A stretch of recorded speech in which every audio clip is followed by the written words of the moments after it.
ತಿರುಪ್ತಿಗೆ ಹೋಗೋಣ ಅಂತ ಪ್ಲ್ಯಾನ್ ಮಾಡಿದ್ರಿ. ಮನೆಯಲ್ಲೆಲ್ಲ ಪೂಜೆ ಮುಗಿಸ್ಕೊತಾ ಇದ್ದೀನಿ. 3 ಗಂಟೆಗೆ ಎದ್ದೆ. ನಂದು 4 ಗಂಟೆಗೆಲ್ಲ ಕೆಲಸ ಮುಗೀತು ದೇವ್ರ ಹತ್ರ. ಸರಿ ಅಂದ್ಬಿಟ್ಟು ನಾನು ಹಿಂದಿನ ವ್ಲಾಗಲ್ಲೇ ನಿಮಗೆ ಮನೆ ಕ್ಲೀನಿಂಗು ಎಲ್ಲ ಇಟ್ಟಿದ್ದೀನಿ. ಅಂದರೆ ಮನೆ ಒರೆಸಿದ್ದು ಮತ್ತು ಸಾರಿಸಿದ್ದೆಲ್ಲ ಹಿಂದಿನ ವ್ಲಾಗಲ್ಲೇ ನಾನು ಅದು ಮೆನ್ಷನ್ ಮಾಡಿದ್ದೀನಿ. ಲೆಂತ್ ಆಗಿಬಿಡುತ್ತೆ ವಿಡಿಯೋ ಅನ್ನೋದು ಒಂದು ಕಾರಣಕ್ಕೆ. ಸರಿ, ನಮ್ಮ ಮನೇಲಿ ಇನ್ನೂ ಎದ್ದಿರಲಿಲ್ಲ. ಸರಿ, ಅವರು ಒಂದು 4 ಗಂಟೆಗೆ 4:45ಗೆ ಎಬ್ಬರಿಸ್ದೆ. ಅವ್ರು ಬೇಗ ಎದ್ದರೆ ಆಗಲ್ಲ, ವಾಮಿಟಿಂಗ್ ಆಗಿಬಿಡುತ್ತೆ ಅಂದ್ಬಿಟ್ಟು, ತಲೆನೋವು ಬಂದುಬಿಡುತ್ತೆ ಅಂತ. ಅವ್ರು ಫಸ್ಟೇ ಆಗಲ್ಲ ಅದು. ಸರಿ, ನಾನು ಇದೆಲ್ಲ ಮುಗಿಸ್ಕೊಂಡು ಪೂಜೆ ಎಲ್ಲ ಬೃಂದಾವನದ ಹತ್ರನೂ ಒಂದು ದೀಪ ಎಲ್ಲ ಹಚ್ಚಿ, ಅಲ್ಲಿ ಒಂದು ಕಡ್ಡಿ ಕರ್ಪೂರ ಎಲ್ಲ ಹಚ್ಕೊಂಡೆ. ಅಲ್ಲಿ ಎಲ್ಲ ಒಂದು ಪೂಜೆ ಮುಗಿಸ್ಕೊಂಡೆ.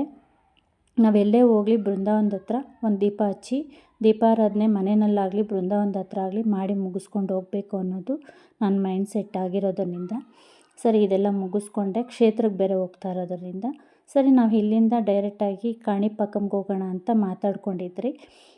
ಕಾಣಿಪಾಕಂಗೆ ಹೋಗಿ ಅಲ್ಲೆಲ್ಲ ದರ್ಶನ ಮಾಡ್ಕೊಳ್ಳೋಣ ಅಂತ. ನನಗೆ ಫಸ್ಟೇ ಇನ್ಫಾರ್ಮೇಷನ್ ಬಂದಿತ್ತು, ತುಂಬ ಜನ ಕ್ರೌಡ್ ಇದ್ದಾರೆ ತಿರುಪ್ತಿನಲ್ಲಿ, ಇಡೀ ಒಂದು ದಿನ ಎಲ್ಲ ಬೋನಲ್ಲಿ ಹಾಕ್ತಾರೆ ಅಂತ ತಿಳ್ಕೊಂಡಿದ್ರಿ. ಸರಿ, ಹೇಗಿದ್ದರೆ ಅದಾಗುತ್ತೆ ಅಂತ ನಾವು ಫ್ರೀ ಟಿಕೆಟಿಗೆ ಹೋದ್ರಿ. ಫ್ರೀ ಟಿಕೆಟಿಗೆ ಹೋಗಬೇಕು ಅಂತಲೂ ಇಲ್ಲೇ ನಾವು ಡಿಸೈಡ್ ಮಾಡಿ ಹೋಗಿದ್ರಿ.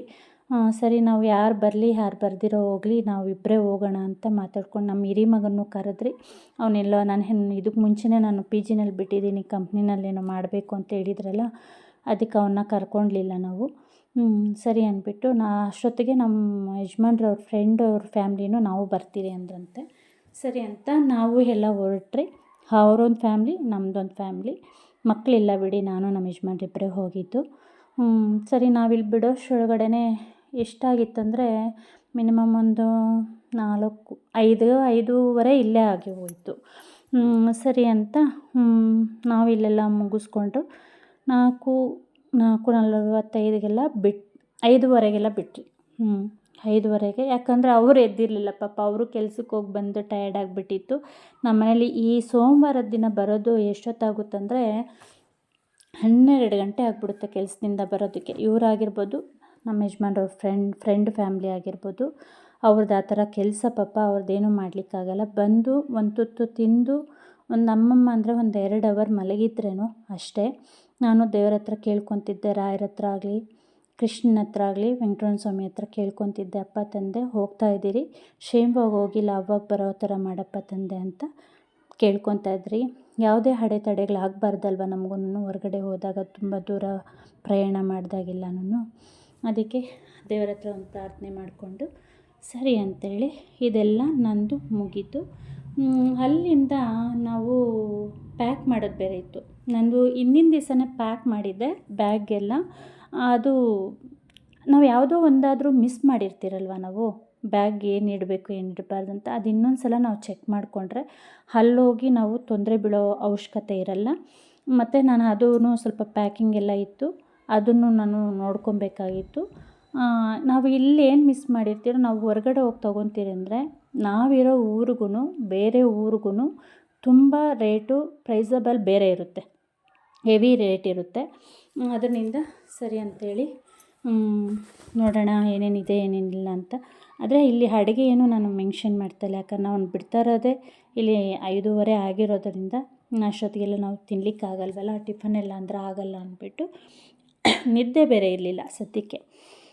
ಅದೇ ಮೈನಸ್ ಆಗಿರೋದಂದರೆ ನಂದು ಅದೇ. ಸರಿ, ನಾನು ಹೇಳಿದ್ನಲ್ಲ ನಿಮಗೆ, ಇದೆಲ್ಲ ಬೃಂದಾವನದ ಹತ್ರ ಪೂಜೆ ಮುಗಿಸ್ಕೊತೀನಿ ಅಂತ. ಇದೆಲ್ಲ ಮುಗಿಸ್ಕೊಂಡು ಮತ್ತು ಪ್ಯಾಕಿಂಗ್ ಎಲ್ಲ ನೋಡಿಕೊಂಡು ನಮ್ಮ ಫ್ರೆಂಡ್ ಅವ್ರ ಮನೆ ಹತ್ರ ಹೋದ್ರಿ. ಅಲ್ಲಿ ಹೋಗಿ ಅವ್ರನ್ನ ಪಿಕಪ್ ಮಾಡಿಕೊಂಡು ನಾವು ಆಮೇಲೆ ಹೊರಟು ನಿಂತಿದ್ದು. ಹೋಗ್ತಾ ನಾವು ಹೋಗ್ತಾ ಸ್ವಲ್ಪ ಹೊತ್ತು ಅಂದರೆ ಇವ್ರು ಬಂದರೆ ನಮಗೆ ತುಂಬ ಚೆನ್ನಾಗಿ ಟೈಮ್ ಪಾಸ್ ಆಗುತ್ತೆ, ಒಂದು ಬೇಜಾರಾಗಲ್ಲ. ಏನಂದರೆ ಒಬ್ಬರ ಬಗ್ಗೆ ನಾವು ಮಾತಾಡಲ್ಲ. ಇಲ್ಲಿ ಗಾಳಿಗೆತ್ತಿ ದೀಪ ಹಾರೇ ಹೋಯಿತು, ಮತ್ತು ನಾನು ದೀಪ ಹಚ್ಚಿದ್ದೀನಿ ಅಲ್ಲಿಗೆ ಏನಾದರೂ ಒಂದು ಸಪೋರ್ಟ್ ಕೊಡೋಣ, ದೀಪ ಹಾರೋಗ್ತಾಯಿದೆ ಅಂತ. ಇವಾಗ ಆಷಾಢ ತಿಂಗಳಾಗಿರೋದ್ರಿಂದ ಸರಿ, ನಾವು ಇಲ್ಲೆಲ್ಲ ನೋಡಿಕೊಂಡು ಮತ್ತೆ ನಾವೆಲ್ಲೋದ್ರೆ ಅಂದರೆ ಮುಳಬಾಗ್ಲು ಕಡೆ ಹೋಗೋಣ, ಮುಳಬಾಗ್ಲು ಕೋಲಾರ ಹಿಂಗೆ ಹೋಗೋಣ ಅಂಥೇಳಿ ಮಾತಾಡಿಕೊಂಡು ಸರಿ ಅಲ್ಲಿ ಹೋಗ್ತಾ ಮುಳ್ಬಾಗ್ಲಲ್ಲೇ ಟಿಫನ್ ತಿನ್ಕೊಂಡು ಹೋಗ್ಬಿಡೋಣ ಬೆಳಗ್ಗೆ ಅಂತಂತೇಳಿ ಅಂದ್ಕೊಂಡು ಹೋಗಿದ್ದು. ಅದರಲ್ಲಿ ಅಂತೂ ನಮ್ಮ ಮನೇಲಿ ನಮ್ಮ ಯಜಮಾನ್ರ ಫ್ರೆಂಡ್ ಅಂತೂ ಅವ್ರು ಇರೋಲ್ಲ. 8 ಗಂಟೆ ಅಂದರೆ ಲಾಸ್ಟ್ ಆ ಅಣ್ಣ. ನಾವಾದರೂ ಒಂದು 10, 10:30, ಒಂದು 11 ಆದರೆ ಇದ್ದುಬಿಡ್ತೀರಿ. ಅವಣ್ಣ ಇರೋಲ್ಲ. ಒಂದು 8 ಗಂಟೆಗೆಲ್ಲ ಟಿಫನ್ ಆಗಿಬಿಡ್ಬೇಕು ಆ ಅಣ್ಣನಿಗೆ. ಅದರಲ್ಲೂ ಒಂದು ಪ್ಲಸ್ ಪಾಯಿಂಟ್ ಏನಂದರೆ, ಯಾರೇ ಹೋಗಲಿ ಹೊಟ್ಟೆ ಹಸ್ಕೊಂಡಿರೋ ಥರ ನೋಡ್ಕೊಳಲ್ಲ ಆ ಅಣ್ಣ. ನನಗೆ ಅದೇ ತುಂಬ ಇಂಪಾರ್ಟೆಂಟ್. ಅವ್ರು ಎಷ್ಟೋ ಹೆಲ್ಪ್ ಆಗಿದ್ದಾರೆ ನಮಗೆ, ನಮ್ಮ ಫ್ಯಾಮ್ಲಿಗೆ. ನೋಡಿರಿ, ಇಲ್ಲಿ ಬಂದ್ರಿ ನಾವು ಕಾಣಿಪಾಕಂಗೆ ದರ್ಶನ ಎಲ್ಲ ಆಯಿತು. ಮುಳ್ಬಾಗ್ಲಲ್ಲೇ ನಾವು ಟಿಫನ್ ತಿನ್ಕೊಂಡು ಬಂದ್ರಿ.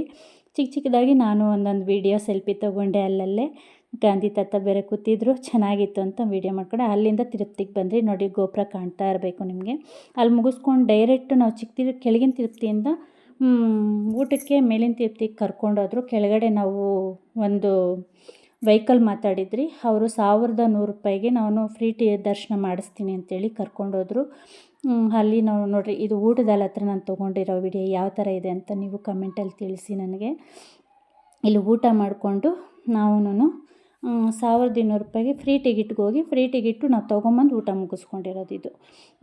ಅಲ್ಲಿಂದ ಫ್ರೀ ಟಿಕೆಟ್ಗೆ ಕ್ಯೂಗೆ ಬಿಟ್ಟಿದ್ರು ನಮ್ಮನ್ನು. ಅಲ್ಲೋಗಿ ಒಬ್ಬೊಬ್ಬರು ಫೋಟೋ ಹಿಡಿತಾರೆ. ಫೋಟೋ ಹಿಡ್ಕೊಂಡು ಟಿಕೆಟ್ ಕೊಡ್ತಾರೆ. ಅದು ಮುಗಿಸ್ಕೊಂಬಂದು ನಮಗೆ ನೋಡಿರಿ ಈ ಶೆಡ್ಡಲ್ಲಿ ಕೊಟ್ಟರು. ಈ ಶೆಡ್ಡಲ್ಲಿ ಕಾಮನ್ ಅಂದರೆ ಎಲ್ಲರೂ ಇರೋ ಥರ, ಇದು ಕಾಮನ್ ಶೆಡ್ ಥರ ಇಲ್ಲಿ ಕೊಟ್ಟರು ನಮಗೆ. ಇಲ್ಲಿ ತೊಗೊಂಬಂದು ಬಿಟ್ಟರು. ಮತ್ತು ಇಲ್ಲೆಲ್ಲ ರೆಸ್ಟ್ ಮಾಡ್ಕೊಂಡ್ರಿ. ನನಗೆ ಸ್ವಲ್ಪ ಕಂಫರ್ಟಬಲ್ ಆಗಿಲ್ಲ, ಅದಕ್ಕೆ ನಾನು ಮಲಗಲಿಲ್ಲ. ಸರಿ, ಇವರು ನಮ್ಮ ಜೊತೆ ಬಂದವರೆಲ್ಲ ಮಲಗಿದ್ರು. ಸರಿ, ಅಲ್ಲೆಲ್ಲ ಬೆಳಗ್ಗೆ 8 ಗಂಟೆಗೆ ಎದ್ದು ರಾತ್ರಿ 8 ಗಂಟೆಗೆ ನಾವು ಸ್ನಾನ ಎಲ್ಲ ಮುಗಿಸ್ಕೊಂಡು ಬಂದ್ರಿ. ಇಲ್ಲಿ ಗೋಪುರದ ಹತ್ರಗೆ, ತಿರುಪತಿ ಗೋಪುರ, ನಮ್ಮ 3 ಗೋಪುರ ಅಲ್ಲೇ ಇರೋದ್ರಿಂದ ದರ್ಶನ ಮಾಡ್ಕೊಂಡ್ರಿ ನಾವು ಇಲ್ಲಿಂದನೇ. ಇದೆಲ್ಲ ನೋಡ್ಕೊಂಡು ತಿರುಪತಿ ಎಲ್ಲ ಒಂದು ರೌಂಡ್ ಆಗ್ತಾಯಿದ್ರಿ. ಯಾವ ಥರ ಇದೆ ಇವಾಗೆಲ್ಲ, ಏನೇನು ಚೇಂಜ್ ಮಾಡಿದ್ದಾರೆ. ಒಂದು ಸಲ ಇದ್ದಾಗೆ ಒಂದು ಸಲ ಇರಲ್ಲ.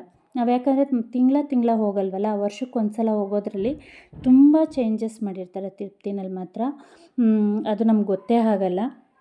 ಸರಿ ಅಂಥೇಳಿ ಏನೇನಿದೆ, ಯಾವ್ಯಾವ ಕೌಂಟರಲ್ಲಿ ಯಾವ್ಯಾವ ಥರ ಇದೆ ಅಂತ ಸ್ವಲ್ಪ ತಿಳ್ಕೊಳ್ಳೋಣ ಅಂಥೇಳಿ ಹಾಗೆ ಸುತ್ತಾಡ್ತಾ ಗೋಪುರದ ಮುಂದ್ಗಡೆ ಬಂದರೆ ಅಲ್ಲಿ ಕೂತ್ಕೊಂಡಿದ್ರಿ. ಸರಿ ಅಂತ ಇಲ್ಲಿ ದೀಪ ಹಚ್ತಾರೆ. ಅಣ್ಣ ಅಂದರು, ನಮ್ಮ ಜೊತೆ ಬಂದಿದ್ದಣ್ಣ, ಬೆಳಗ್ಗೆ ದರ್ಶನ ಮುಗಿಸ್ಕೊಂಡು ಹೋಗೋಣಮ್ಮ ಅಂತ. ನಾವು ದರ್ಶನ ಎಲ್ಲ ಮುಗಿಸ್ಕೊಂಡು ರಿಟರ್ನ್ ಬಂದಿದ್ದೀವಿ ನೋಡಿರಿ ಮನೆಗೆ. ಬೆಳಗ್ಗೆ 3 ಗಂಟೆಗೆ ದರ್ಶನ ಆಯಿತು. ನೋಡಿರಿ, ಮೆಸ್ಸಿಯಾಗಿದೆ ನಮ್ಮ ಮನೆ ಎಲ್ಲನೂ. 3 ಗಂಟೆಗೆಲ್ಲ ದರ್ಶನ ಮುಗಿದೋಯ್ತು. ನಾವು 12:30ಗೆಲ್ಲ ಮನೆಗೆ ಬಂದುಬಿಟ್ರಿ. ಎಲ್ಲಿಂದ ಅಲ್ಲಿ ಕಿತ್ತು ಬಿಸಾಕಿದ್ದೀನಿ. ಸರಿ, ತಿರುಪ್ತಿ ಪ್ರಸಾದನೂ ಹಾಗೆ ಎಲ್ಲ ಇದೆಲ್ಲ ಕ್ಲೀನ್ ಮಾಡಿಬಿಟ್ಟು ಪ್ರಸಾದನೂ ಹಂಚ್ಬಿಟ್ಟೆ. ನನ್ನ ಮಗ ಇನ್ನು ಮತ್ತೆ ಹೋಗ್ತಾನೆ ಅಂತೇಳಿ ನಾನ್ ವೆಜ್ ಮಾಡಿಕೊಂಡೆ. ಪ್ರಸಾದ ಎಲ್ಲ ಹಂಚಿಬಿಟ್ಟು ಏನೂ ಉಳಿಸ್ಲಿಲ್ಲ. ಮೊಟ್ಟೆ ಗೊಜ್ಜು, ಇದಕ್ಕೇನಿಲ್ಲ, ಟೊಮೊಟೊ, ಈರುಳ್ಳಿ, ಬೆಳ್ಳುಳ್ಳಿ ಜಜ್ಜಾಕಿದ್ದೀನಿ. ಮತ್ತು ಕಬಾಬ್ ಮಾಡ್ತಾಯಿದ್ದೀನಿ. ಮೊಟ್ಟೆ ಬೇಯಿಸ್ಕೊಂಡು ಹಾಕ್ಕೊಂಡು ಗ್ರೇವಿ ಥರ ಮಾಡ್ಕೊಂಡಿರೋದು. ಸಾಂಬಾರು ಪುಡಿ ಹಾಕ್ಕೊಂಡಿದ್ದೀನಿ. ಇದಕ್ಕಿಷ್ಟೇ ಹಾಕ್ಕೊಂಡಿರೋದು. ಅದರದ್ದೇನು ನಾನು ಮೆನ್ಷನ್ ಮಾಡಿಲ್ಲ, ಯಾಕಂದರೆ ಟೈಮ್ ಆಗೋಗ್ಬಿಟ್ಟಿತ್ತು. ಊಟ ಎಲ್ಲ ನೋಡಿ ಈ ಥರ ಬಂದಿದೆ ನಮ್ಮದು ಗೊಜ್ಜು. ಉಪ್ಪು ಹಾಕಿದ್ದೀನಿ. ಇಷ್ಟೇ ಮಾಡಿರೋದು ಇದಕ್ಕೆ, ಇನ್ನೇನು ಆ್ಯಡ್ ಮಾಡಲಿಲ್ಲ ಇದಕ್ಕೆ. ಇದೆಲ್ಲ ಮುಗಿಸ್ಕೊಂಡು ಮನೆಯೆಲ್ಲ ಕ್ಲೀನ್ ಮಾಡಿಕೊಂಡೆ ನಾನು. ಮನೆಯೆಲ್ಲ ಕ್ಲೀನ್ ಆದಮೇಲೆ ನೋಡಿರಿ, ಪಾತ್ರೆಗಳೆಲ್ಲ ಉಜ್ಜಿ ಇಟ್ಬಿಟ್ಟಿದ್ದೀನಿ. ಮತ್ತು ಮಳೆ ಬಂತು, ಅದೇ ಟೈಮ್ಗೆ ಮಳೆ ಬಂತು. ಕಿಟಕಿಯಿಂದನೇ ನಾನೊಂದು ವೀಡಿಯೋ ಮಾಡಿಕೊಂಡೆ, ಚೆನ್ನಾಗಿ ಬೀಳ್ತಾಯಿತ್ತು ಗಟ್ಟಿಯಾಗಿ ಮಳೆ ಅಂತಂತೇಳಿ. ಸರಿ, ಈ ಮಳೆನೂ ಸ್ವಲ್ಪ ನೋಡ್ತಾ ಎಂಜಾಯ್ ಮಾಡ್ತಾ ಅಲ್ಲೇ ನಿಂತ್ಕೊಂಡೆ. ಮಳೆ ಎಲ್ಲ ನಿಂತ ಮೇಲೆ ಊರಲ್ಲಿ ಒಂದು ಸಣ್ಣದಾಗಿ ಫಂಕ್ಷನ್ನು ಆರ್ಕೆಸ್ಟ್ರಾ ಇಟ್ಟಿದ್ರು, ಫಂಕ್ಷನ್ ಇತ್ತು. ಸರಿ, ಆ ಫಂಕ್ಷನ್ಗೂ ನಾವು ಬಂದ್ರಿ. ನೋಡಿ ಯಾವ ಥರ ಇದೆ ಅಂದರೆ, ದೇವಿ ನೋಡ್ತಾ ಇದ್ದರೆ ನಿಜವಾಗ್ಲೂ ರಿಯಲ್ಲಾಗಿ ಎದ್ದು ಬಂದಿದ್ದಾರೇನೋ ಅನ್ನೋ ಥರ ದೇವಿ ಇದ್ಲು. ಅಷ್ಟು ಚೆನ್ನಾಗಿತ್ತು ದೇವರು ಅಲಂಕಾರ ಮಾತ್ರ ಅವ್ರಿಗೆ ಹಾಕಿದ್ದು. ನನಗೆ ನೋಡ್ತಾ ಇದ್ದರೆ ಏನೋ ಒಂಥರ ವೈಬ್ರೇಷನ್ ಬಂತವು. ನೋಡು, ನಿಜವಾಗ್ಲೂ ದೇವ್ರು ಬಂತ, ನಾವೇನಾದರೂ ಒಂದು ಕೇಳ್ಕೋಬೇಕಾ ಅನ್ನೋ ಅಷ್ಟಿಗೆ ಚೆನ್ನಾಗಿತ್ತು ದೇವರು. ನಿಮ್ಗೆ ಕಾಣ್ತಾ ಇರ್ಬೋದು ಅಂತ ನಾನು ಅಂದ್ಕೊತೀನಿ. ಗೊತ್ತಿಲ್ಲ, ಇದು ವಿಡಿಯೋ ನನಗೆ ಹೇಗೆ ಮಾಡಿದ್ದೀನೋ ಏನೋ ನನಗೂ ಗೊತ್ತಿಲ್ಲ. ಅಷ್ಟು ಚೆನ್ನಾಗಿತ್ತು ದೇವಿ ಮಾತ್ರ. ಸರಿ, ಇದನ್ನು ಒಂದು ವಿಡಿಯೋ ಮಾಡಿಕೊಂಡೆ, ಸ್ವಲ್ಪ ಹೋಗಿ ನೋಡ್ಕೊಂಬಂದು. ಆ ಥರ ಇತ್ತು ದೇವಿ ಮಾತ್ರ, ಸಖತ್ತಾಗಿತ್ತು. ವಿಡಿಯೋ ಇಲ್ಲಿಗೆ ಎಂಡ್ ಮಾಡ್ತಾಯಿದ್ದೀನಿ. ಬಾಯ್.